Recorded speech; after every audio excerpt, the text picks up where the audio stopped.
KMIC നാടിന്റെ ചലനങ്ങൾ കൺമുന്നിൽ കാണാം, വാർത്താവിശേഷത്തിൻ ചെപ്പു തുറക്കാം. KMIC news, KMIC news.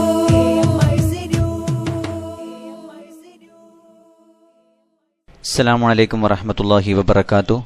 Kerala Malabar Islamic class room KMIC TV പ്രേക്ഷകർക്കും റേഡിയോ ശ്രോതാക്കൾക്കും KMIC ന്യൂസിലേക്ക് സ്വാഗതം. വാർത്തകൾ വായിക്കുന്നത് ജലീൽ മടവൂർ. പ്രധാന വാർത്തകൾ. പഞ്ചാബിലെ പത്താൻകോട്ടിൽ തീവ്രവാദിയാക്രമണം, 3 സൈനികരും 4 തീവ്രവാദികളും കൊല്ലപ്പെട്ടു.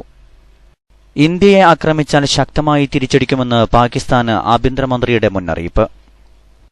സ്നേഹമാണ് വിശ്വാസം അന്താരാഷ്ട്ര മീലാദ് കോൺഫറൻസ് സന്ദേശയാത്രയ്ക്ക് ജനുവരി 5 തുടക്കമാകും. Markaz alumni WhatsApp campaign ശ്രദ്ധേയമാകുന്നു.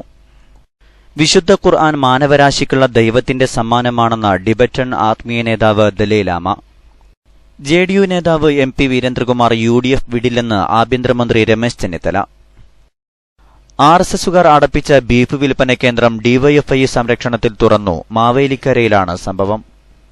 കേരളത്തിലെ മദ്രസകളിൽ നവംബറിൽ നടത്തിയ സ്മാർട്ട് സ്കോളർഷിപ്പ് പരീക്ഷയുടെ ഫലം പ്രസിദ്ധീകരിച്ചു. സൗദിയിൽ ഭീകരവാദ കുറ്റത്തിന് വധശിക്ഷയ്ക്ക് വിധിക്കപ്പെട്ട 47 പേരുടെ ശിക്ഷ ഇന്ന് നടപ്പാക്കി. വാർത്തകൾ വിശദമായി. തീവ്രവാദി ആക്രമണമുണ്ടായ പഞ്ചാബിലെ പത്താൻകോട്ടിലെ വ്യോമസേനാ കേന്ദ്രത്തിന് സമീപം തിരച്ചിൽ നടത്തുന്നതിനിടെ സൈനികർക്കു നേരെ വീണ്ടും വെടിവെപ്പ്. ദേശീയ സുരക്ഷാ സേനയുടെ നേതൃത്വത്തിലാണ് തിരച്ചിൽ നടക്കുന്നത്. വെടിവെപ്പിൽ ആർക്കും പരിക്ക് പറ്റിയിട്ടില്ല.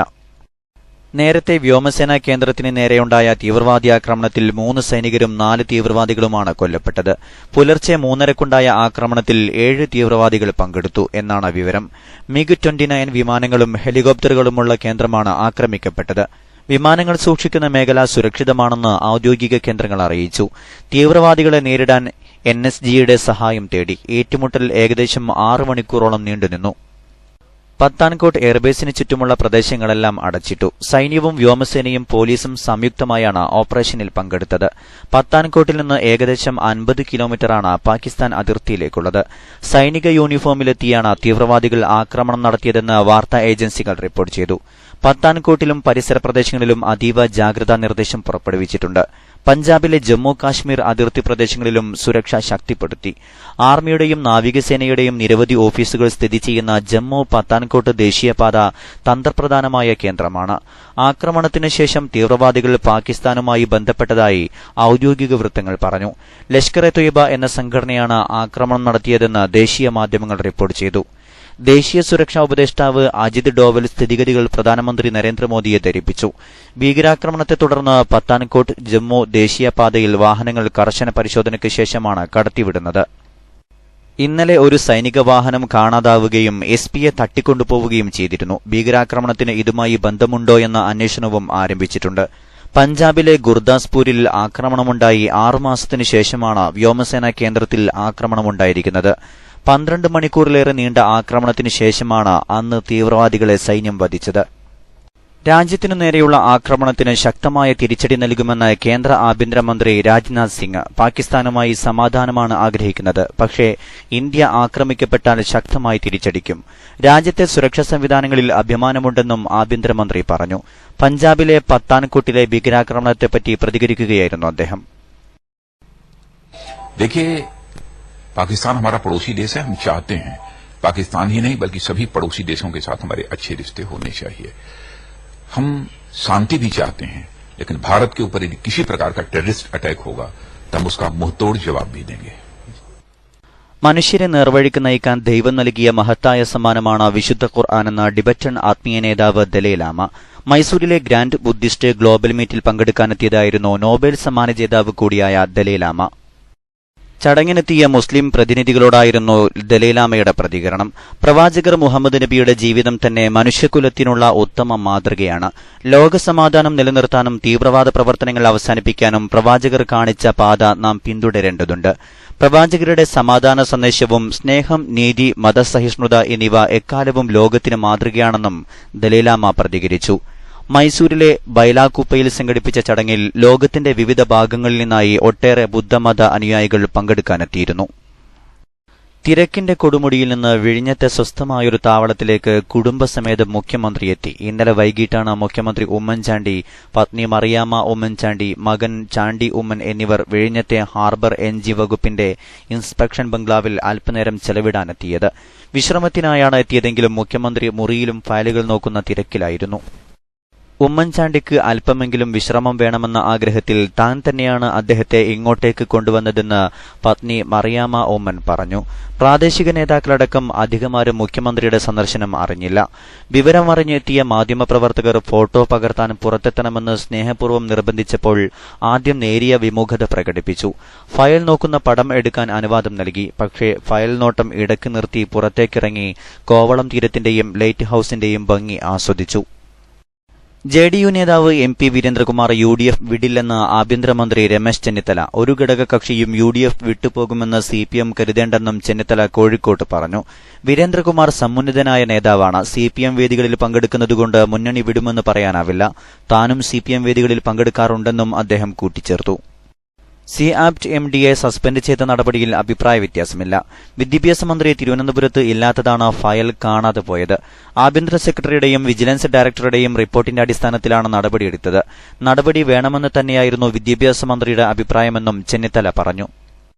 പെട്രോളിന്റെയും ഡീസലിന്റെയും എക്സൈസ് തീരുവ കേന്ദ്ര സർക്കാർ വർദ്ധിപ്പിച്ചു. പെട്രോൾ ലിറ്ററിന് 37 പൈസയും ഡീസൽ ലിറ്ററിന് 2 രൂപയുമാണ് വർദ്ധിപ്പിച്ചത്. ഇതോടെ ബ്രാൻഡഡ് അല്ലാത്ത പെട്രോളിന്മേലുള്ള എക്സൈസ് തീരുവ 7 രൂപ 36 പൈസയിലും ഡീസലിന്റേത് 5 രൂപ 83 പൈസയിലുമെത്തി. ബ്രാൻഡഡിന് ഇത് യഥാക്രമം 8 രൂപ 54 പൈസ, 8 രൂപ 19 പൈസ എന്നിങ്ങനെയാണ്. ഡിസംബർ 31-ന് പെട്രോൾ ലിറ്ററിന് 63 പൈസയും ഡീസൽ ലിറ്ററിന് 1 രൂപ 6 പൈസയും കുറച്ചിരുന്നു. RSS പ്രവർത്തകർ ബലമായി അടപ്പിച്ച ബീഫ് വിൽപ്പന കേന്ദ്രം DYFI പ്രവർത്തകരുടെ സംരക്ഷണത്തിൽ തുറന്നു. മാവേലിക്കര താഴെക്കര കല്ലുമല മാർക്കറ്റിലെ ബീഫ് വിൽപ്പന കേന്ദ്രമാണ് ബുധനാഴ്ച RSS പ്രവർത്തകർ ഭീഷണിപ്പെടുത്തി അടപ്പിച്ചത്. പുതുവർഷത്തലേന്ന് രാവിലെ 10:30 തിരക്കിട്ട് കച്ചവടം നടക്കുന്നതിനിടെയാണ് RSS സംഘം ഭീഷണിയുമായി എത്തിയത്. വഴുവാടി സ്വദേശി ജോയിയുടേതാണ് കട. കല്ലുമലയിലും പരിസരങ്ങളിലെ പഞ്ചായത്തുകളിലും മാവേലിക്കര മുനിസിപ്പാലിറ്റിയിലുമുള്ളവർ മത്സ്യത്തിനും മാംസത്തിനും പച്ചക്കറിക്കും ആശ്രയിക്കുന്ന മാവേലിക്കരയിലെ പ്രധാന കച്ചവട കേന്ദ്രമാണ് കല്ലുമലയിലെ പ്രഭാത മാർക്കറ്റ്. എല്ലാ മതവിഭാഗക്കാരും ഒരുപോലെ ആശ്രയിക്കുന്ന ഈ മാർക്കറ്റിൽ ഇത്തരം സംഭവം ആദ്യമാണ്. ഇത് മാവേലിക്കരയിലും കല്ലുമലയിലും സമീപ പഞ്ചായത്തുകളിലും പരിഭ്രാന്തി പരത്തിയിട്ടുണ്ട്. കുറച്ചുകാലമായി മാവേലിക്കരയുടെ വിവിധ ഭാഗങ്ങളിൽ RSS ഭീഷണിയുണ്ടെങ്കിലും ബീഫ് വിൽപ്പന തടയുന്നത് ആദ്യമായാണ്. പ്രതിഷേധം ശക്തമായതിനെ തുടർന്നാണ് DYFI പ്രശ്നത്തിൽ ഇടപെട്ടത്. ഇന്നലെ രാവിലെ 8 മണിയോടെ DYFI പ്രവർത്തകർ സംഘടിതമായെത്തി കട തുറപ്പിക്കുകയായിരുന്നു.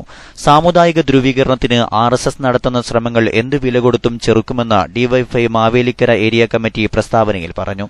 അതേസമയം ഇതു സംബന്ധിച്ച് മാവേലിക്കര പോലീസിൽ പരാതി ലഭിച്ചിട്ടില്ലെന്ന് SI VM ശ്രീകുമാർ പറഞ്ഞു. CPM RSS രാഷ്ട്രീയമാണ് വിഷയത്തിന് പിന്നിലെന്നും സംഘർഷം സൃഷ്ടിക്കാൻ അനുവദിക്കില്ലെന്നും പോലീസ് പറഞ്ഞു.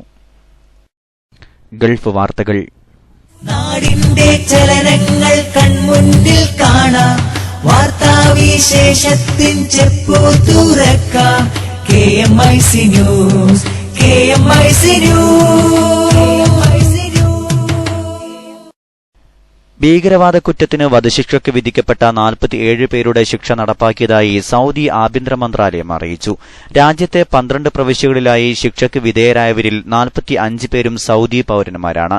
ഈജിപ്ത്, ചാഡ് പൌരന്മാരാണ് മറ്റ് 2 പേർ. കിഴക്കൻ പ്രവിശ്യയിലെ പുരോഹിതനായ നമിൻ അന്നമിൻ അടക്കമുള്ള 47 പേരുടെ പട്ടിക മന്ത്രാലയം പുറത്തുവിട്ടു. മതവിരുദ്ധ ആശയങ്ങൾ വെച്ചു പുലർത്തുകയും ഭീകരവാദ സംഘടനകളിൽ ചേരുകയും രാജ്യത്തിനെതിരെ പലതരത്തിലുള്ള ക്രിമിനൽ ഗൂഢാലോചനകൾ നടത്തുകയും ചെയ്തു എന്നതാണ് ഇവർക്കെതിരായ കേസ്. പ്രത്യേക കോടതി വിധിച്ച വധശിക്ഷ നേരത്തെ സുപ്രീംകോടതി ശരിവച്ചിരുന്നു. കുറ്റവാളികൾ രാജ്യത്തിനകത്തെ സുരക്ഷാ സൈനിക കേന്ദ്രങ്ങൾ ആക്രമണ ലക്ഷ്യമാക്കിയതായും സമ്പദ്ഘടനയെ നശിപ്പിക്കാൻ ശ്രമിച്ചതായും ആഭ്യന്തര മന്ത്രാലയം പുറത്തിറക്കിയ വാർത്താക്കുറിപ്പിൽ പറഞ്ഞു. ദേശീയ ചാനലിൽ നടത്തിയ പ്രത്യേക പ്രസ്താവനയിലൂടെ സൌദി ആഭ്യന്തര മന്ത്രാലയമാണ് 47 പേരെ വധശിക്ഷയ്ക്ക് വിധേയരാക്കിയതായി അറിയിച്ചത്. വധശിക്ഷയെ സാധൂകരിക്കുന്ന ഖുർആൻ ഭാഗങ്ങൾ കാണിച്ചുകൊണ്ടുള്ള വീഡിയോയിൽ വിവിധ ആക്രമണങ്ങൾ, സൌദിയിൽ വരുത്തിവെച്ച നാശനഷ്ടങ്ങളും ജീവഹാനികളും ഉൾപ്പെടുന്ന വീഡിയോയും കാണിക്കുന്നുണ്ട്. 2003-നും 2006-നും ഇടയിൽ സൌദിയുടെ വിവിധ ഭാഗങ്ങളിൽ ആക്രമണം നടത്തിയതിന് പിടിയിലായ ആയിരക്കണക്കിന് ഭീകരർക്കിടയിൽ നിന്നാണ് വധശിക്ഷയ്ക്ക് വിധിക്കപ്പെട്ട 47 പേരുടെ ശിക്ഷ ഇന്ന് നടപ്പാക്കിയത്. 100-ലധികം പേരാണ് ഇക്കാലയളവിൽ സൗദിയിൽ നടന്ന ഭീകരാക്രമണങ്ങളിൽ കൊല്ലപ്പെട്ടത്. അതേസമയം കുറ്റക്കാരെന്ന് കണ്ടെത്തിയ 100-കണക്കിന് ഭീകരർ ഇപ്പോഴും വിധിക്കാത്ത് ജയിലുകളിൽ കഴിയുകയാണ്. 2016 സൗദിയിൽ നടപ്പിലാക്കുന്ന ആദ്യ വധശിക്ഷയാണിത്. 2015 157 പേരെയാണ് സൗദിയിൽ വധശിക്ഷയ്ക്ക് വിധേയരാക്കിയത്. 90 പേരെ മാത്രം വധശിക്ഷയ്ക്ക് വിധേയരാക്കിയ 2014 അപേക്ഷിച്ച് വൻ വർധനയാണ് ഇക്കാര്യത്തിൽ ഉണ്ടായിട്ടുള്ളത്. സൗദിയെയും ബഹ്റൈനെയും ബന്ധിപ്പിക്കുന്ന കിങ് ഫഹദ് കോസ്വേയിലെ നിരക്ക് വർധന പ്രാബല്യത്തിൽ വന്നു. 20 നിന്ന് 25 സൗദി റിയാലായാണ് വർദ്ധിപ്പിച്ചത്. വിശദമായ റിപ്പോർട്ടിലേക്ക്. സൗദി അറേബ്യയെയും ബഹ്റൈനെയും ബന്ധിപ്പിക്കുന്ന കിങ് ഫഹദ് കോസ്വേയിലെ നിരക്ക് വർധനവ് വെള്ളിയാഴ്ച പ്രാബല്യത്തിൽ വന്നു. വാഹനം ഒന്നിന് 20 സൗദി റിയാലായിരുന്നത് 25 വർദ്ധിപ്പിച്ചത്. 1986 നവംബറിൽ തുറന്ന 25 കിലോമീറ്റർ നീളമുള്ള കോസ്വേ സൗദിക്ക് പുറമെ ഖത്തറിനെയും കുവൈത്തിനെയും ബഹ്റൈനെയുമായി ബന്ധിപ്പിക്കുന്നതാണ്. കോസ്വേ വികസന പദ്ധതികൾക്ക് പണം കണ്ടെത്താനാണ് നിരക്ക് കൂട്ടിയത് എന്നാണ് അധികൃതർ നൽകുന്ന വിശദീകരണം. മുൻ സൗദി ഭരണാധികാരി കിങ് ഫഹദ് ബിൻ അബ്ദുൽ അസീസിന്റെയും മുൻ ബഹ്റൈൻ അമീർ ഷെയ്ഖ് ഈസാ ബിൻ സൽമാൻ അൽ ഖലീഫയുടെയും കാലഘട്ടത്തിലാണ് കോസ്വേ ഉദ്ഘാടനം ചെയ്തത്. കോസ്വേ തുറന്നതിന് ശേഷം ആദ്യത്തെ നിരക്ക് വർധനയാണിത്. യാത്രക്കാരുടെ എണ്ണമനുസരിച്ചല്ല വാഹനമൊന്നിനാണ് നിരക്ക് ഈടാക്കുന്നത്. ഔദ്യോഗിക കണക്കനുസരിച്ച് 2014 അവസാനം വരെ 281,755,297 പേർ കോസ്വേ വഴി യാത്ര ചെയ്തു. പ്രതിദിനം ശരാശരി 26,618 പേർ. 112,863,043 വാഹനങ്ങളാണ് ഈ കാലയളവിൽ കോസ്വേ വഴി കടന്നുപോയത്. പ്രതിദിനം ശരാശരി 10,663 വാഹനങ്ങൾ. 2014 മാത്രം 3,546,557 സൗദി രജിസ്ട്രേഷൻ കാറുകളും 1,58,279 ബഹ്റൈൻ രജിസ്ട്രേഷൻ കാറുകളും കോസ്വേയിലൂടെ സഞ്ചരിച്ചു. KMIC ന്യൂസിനു വേണ്ടി കരീം എലങ്കുളം. ഇടവേളയ്ക്കു ശേഷം വാർത്തകൾ തുടരും. SSFിൻ മക്കൾ ഞങ്ങൾ, ധർമ്മപ്പടയുടെ ഘോഷം. കർമ്മം കൊണ്ട് ജയിക്കും ഞങ്ങൾ വിമോചനത്തിന്റെ വഴിയിൽ. SSFിൻ മക്കൾ ഞങ്ങൾ, ധർമ്മപ്പടയുടെ ഘോഷം. കർമ്മം കൊണ്ട് ജയിക്കും ഞങ്ങൾ വിമോചനത്തിന്റെ വഴിയിൽ. സംസ്കാരത്തിൻ ഭദ്രത കാക്കാൻ കൈകൾ കോർക്കൂ സോദരരെ. സാമ്രാജ്യത്വം വിസമ്മതിക്കാൻ പടയണി ചേരൂ സോദരരെ. സംസ്കാരത്തിൻ ഭദ്രത കാക്കാൻ കൈകൾ കോർക്കൂ സോദരരെ. സാമ്രാജ്യത്വം വിസമ്മതിക്കാൻ പടയണി ചേരൂ സോദരരെ. അടിമത്തത്തിൻ ചങ്ങല പൊട്ടിച്ചുണരാം നമുക്കു ഗതിവേഗം. അധർമ്മക്കോട്ട തകർത്തെറിയാമിനി ഒത്തൊരുമിക്കൂ അതിവേഗം. SSFിൻ മക്കൾ ഞങ്ങൾ, ധർമ്മപ്പടയുടെ ഘോഷം. കർമ്മം കൊണ്ട് ജയിക്കും ഞങ്ങൾ വിമോചന. വാർത്തകൾ തുടരുന്നു. സംഘടനാ വാർത്തകൾ. സ്നേഹമാണ് വിശ്വാസം എന്ന ശീർഷകത്തിൽ ജനുവരി 10 കോഴിക്കോട് നടക്കുന്ന അന്താരാഷ്ട്ര മീലാദ് കോൺഫറൻസിന്റെ പ്രചാരണാർത്ഥം സംഘടിപ്പിക്കുന്ന സന്ദേശയാത്രയ്ക്ക് ജനുവരി 5 തുടക്കമാകും. 2 കേന്ദ്രങ്ങളിൽ നിന്ന് ആരംഭിക്കുന്ന യാത്ര ചൊവ്വാഴ്ച രാവിലെ 9 മണിക്ക് രാമനാട്ടുകരയിൽ പ്രൊഫസർ AK അബ്ദുൽ ഹമീദും മടവൂരിൽ TK അബ്ദുറഹ്മാൻ ബാഖവിയും ഉദ്ഘാടനം ചെയ്യും. അന്താരാഷ്ട്ര തലത്തിൽ നടക്കുന്ന പ്രവാചക പ്രകീർത്തനങ്ങളുടെ ഡോക്യുമെന്ററി പ്രദർശനവും നടക്കും. മടവൂരിൽ നിന്നാരംഭിക്കുന്ന യാത്ര SYS ജില്ലാ സെക്രട്ടറി വള്ളിയാട് മുഹമ്മദ് അലി സഖാഫി നയിക്കും. VC ഷറഫുദ്ദീനാണ് convener. രാമനാട്ടുകരയിൽ നിന്നാരംഭിക്കുന്ന യാത്ര SJM ജില്ലാ സെക്രട്ടറി നാസർ സഖാഫി അമ്പലക്കണ്ടി നയിക്കും. സയ്യിദ് മുല്ലക്കോയ തങ്ങളാണ് കൺവീനർ. 2ാം ദിവസം ബാലുശ്ശേരി, തിരുവമ്പാടി എന്നീ കേന്ദ്രങ്ങളിൽ നിന്നാരംഭിക്കുന്ന യാത്ര വട്ടോളി, ഓമശ്ശേരി എന്നിവിടങ്ങളിൽ സമാപിക്കും. തുടർന്നുള്ള ദിവസങ്ങളിൽ കണ്ണൂർ, മലപ്പുറം ജില്ലകളിൽ പര്യടനം നടത്തി ജനുവരി 9 സമാപിക്കും. സ്നേഹമാണ് വിശ്വാസം എന്ന പ്രമേയത്തിൽ ജനുവരി 10 കോഴിക്കോട്ട് നടക്കുന്ന അന്താരാഷ്ട്ര മീലാദ് സമ്മേളനത്തിന്റെ പ്രചാരണാർത്ഥം മർക്കസ് അലുമിനിയുടെ ആഭിമുഖ്യത്തിൽ നടത്തുന്ന വാട്സ്ആപ്പ് ക്യാമ്പയിൻ ശ്രദ്ധേയമാകുന്നു.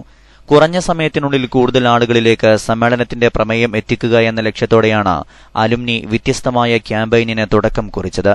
അലുമിനി അംഗങ്ങൾ മെമ്പർമാരായ വാട്സ്ആപ്പ് ഗ്രൂപ്പുകളിലൂടെ പ്രവാചക സ്നേഹത്തിലേക്കും തിരുജീവിതത്തിന്റെ സൽസരണിയിലേക്കും ക്ഷണിച്ചുകൊണ്ടുള്ള സന്ദേശങ്ങളാണ് ക്യാമ്പയിനിന്റെ ഭാഗമായി പ്രചരിപ്പിക്കപ്പെടുന്നത്. പുതുതലമുറയിലേക്ക് ഹബീബിന്റെ ആശയങ്ങളും ആദർശങ്ങളും വേഗത്തിൽ എത്തിക്കാനും ജാതിമത ഭേദമന്യേ കൂടുതൽ ആളുകളിലേക്ക് പ്രചരിപ്പിക്കാനുമാണ് വ്യത്യസ്തമായ വാട്സപ്പ് ക്യാമ്പയിനിന് തുടക്കം കുറിച്ചതെന്ന് ചീഫ് കോർഡിനേറ്റർ അക്ബർ ബാദുഷാ സഖാഫി അറിയിച്ചു. മുമ്പും ഇത്തരത്തിൽ സംഘടിപ്പിച്ച ക്യാമ്പയിനുകൾക്ക് ലഭിച്ച സ്വീകാര്യതയാണ് കൂടുതൽ പ്രചോദനമായതെന്ന് അധികൃതർ പറഞ്ഞു. കേരളത്തിലെ മദ്രസകളിൽ നവംബർ 29 നടന്ന സ്മാർട്ട് സ്കോളർഷിപ്പ് പരീക്ഷയുടെ ഫലം പ്രസിദ്ധീകരിച്ചു. 834 കേന്ദ്രങ്ങളിലായി 48,983 പേരാണ് പരീക്ഷ എഴുതിയത്. Sunni management association research and training മത്സര പരീക്ഷകളുടെ മാതൃകയിലാണ് പരീക്ഷ സംവിധാനിച്ചത്. ഫലം സമസ്തയുടെ വെബ്സൈറ്റിൽ തിങ്കളാഴ്ച മുതൽ ലഭിക്കും. 80% മാർക്ക് നേടി സ്കോളർഷിപ്പിന് അർഹരായവരുടെ പേരുവിവരം മാത്രമാണ് സൈറ്റിലുണ്ടാവുക. ഇവർക്ക് സ്കോളർഷിപ്പും മെറിറ്റ് സർട്ടിഫിക്കറ്റും ലഭിക്കും. പങ്കെടുത്ത എല്ലാ വിദ്യാർത്ഥികൾക്കും പാർട്ടിസിപ്പേഷൻ സർട്ടിഫിക്കറ്റ് നൽകും. ഓരോ ജില്ലാ മേഖലാ കേന്ദ്രങ്ങളിൽ നടക്കുന്ന അവാർഡ് ദാന ചടങ്ങിൽ വെച്ചാണ് സ്കോളർഷിപ്പും സർട്ടിഫിക്കറ്റും വിതരണം ചെയ്യുക. ജാമിയ സഅദിയയിലെ പ്രമുഖ സ്ഥാപനമായ അഗതി മന്ദിരം വിദ്യാർത്ഥികളുടെ നസീമു ത്വയ്ബ മീലാദ് ഫെസ്റ്റിന് തുടക്കമായി. ഉദ്ഘാടന സംഗമം സഅദിയ കേന്ദ്ര കമ്മിറ്റി അംഗം ടി അബ്ദുൽ വഹാബ് സാഹിബ് ഉദ്ഘാടനം ചെയ്തു. സയ്യിദ് ഹിബത്തുള്ള തങ്ങൾ അധ്യക്ഷത വഹിച്ചു. CK അബ്ദുൽ ഖാദർ ദാരിമി, ഇസ്മായിൽ സഅദി പാറപ്പള്ളി, ഷറഫുദ്ദീൻ സഅദി കൊണ്ടോട്ടി, ഹാഷിം ഹസനി തുടങ്ങിയവർ പ്രസംഗിച്ചു. സഅദിയ അഗതി മന്ദിരം മാനേജർ ഇബ്രാഹിം സഅദി വിട്ടൽ സ്വാഗതവും ഷമീർ സഅദി നന്ദിയും പറഞ്ഞു. അവസാനമായി പ്രധാന വാർത്തകൾ ഒരിക്കൽ കൂടി. പഞ്ചാബിലെ പത്താൻകോട്ടിൽ തീവ്രവാദിയാക്രമണം, 3 സൈനികരും 4 തീവ്രവാദികളും കൊല്ലപ്പെട്ടു. ഇന്ത്യയെ ആക്രമിച്ചാൽ ശക്തമായി തിരിച്ചടിക്കുമെന്ന് പാകിസ്ഥാന് ആഭ്യന്തരമന്ത്രിയുടെ മുന്നറിയിപ്പ്. സ്നേഹമാണ് വിശ്വാസം അന്താരാഷ്ട്ര മീലാദ് കോൺഫറൻസ് സന്ദേശയാത്രയ്ക്ക് ജനുവരി 5 തുടക്കമാകും. മർക്കസ് അലുമിനി വാട്സപ്പ് ക്യാമ്പയിൻ ശ്രദ്ധേയമാകുന്നു. JDU നേതാവ് MP വീരേന്ദ്രകുമാർ UDF വിടില്ലെന്ന് ആഭ്യന്തരമന്ത്രി രമേശ് ചെന്നിത്തല. RSSുകാർ അടപ്പിച്ച ബീഫ് വിൽപ്പന കേന്ദ്രം DYFI സംരക്ഷണത്തിൽ തുറന്നു. മാവേലിക്കരയിലാണ് സംഭവം. വിശുദ്ധ ഖുർആൻ മാനവരാശിക്കുള്ള ദൈവത്തിന്റെ സമ്മാനമാണെന്ന് ടിബറ്റൻ ആത്മീയ നേതാവ് ദലൈലാമ. സൗദിയിൽ ഭീകരവാദ കുറ്റത്തിന് വധശിക്ഷയ്ക്ക് വിധിക്കപ്പെട്ട 47 പേരുടെ ശിക്ഷ ഇന്ന് നടപ്പാക്കി. കേരളത്തിലെ മദ്രസകളിൽ നവംബറിൽ നടത്തിയ സ്മാർട്ട് സ്കോളർഷിപ്പ് പരീക്ഷയുടെ ഫലം പ്രസിദ്ധീകരിച്ചു. ഇതോടെ KMIC ന്യൂസ് ബുള്ളറ്റിൻ സമാപിക്കുന്നു. അടുത്ത ന്യൂസ് ബുള്ളറ്റിൻ സൗദി സമയം രാത്രി 10:30, തുടർന്ന് നാളെ വൈകിട്ട് ഇന്ത്യൻ സമയം 7 മണിക്ക്. ന്യൂസുകൾ അയക്കേണ്ട വിലാസം KMIC News Time@gmail.com. അസ്സലാമു അലൈക്കും വറഹ്മത്തുള്ളാഹി വബറകാതുഹു.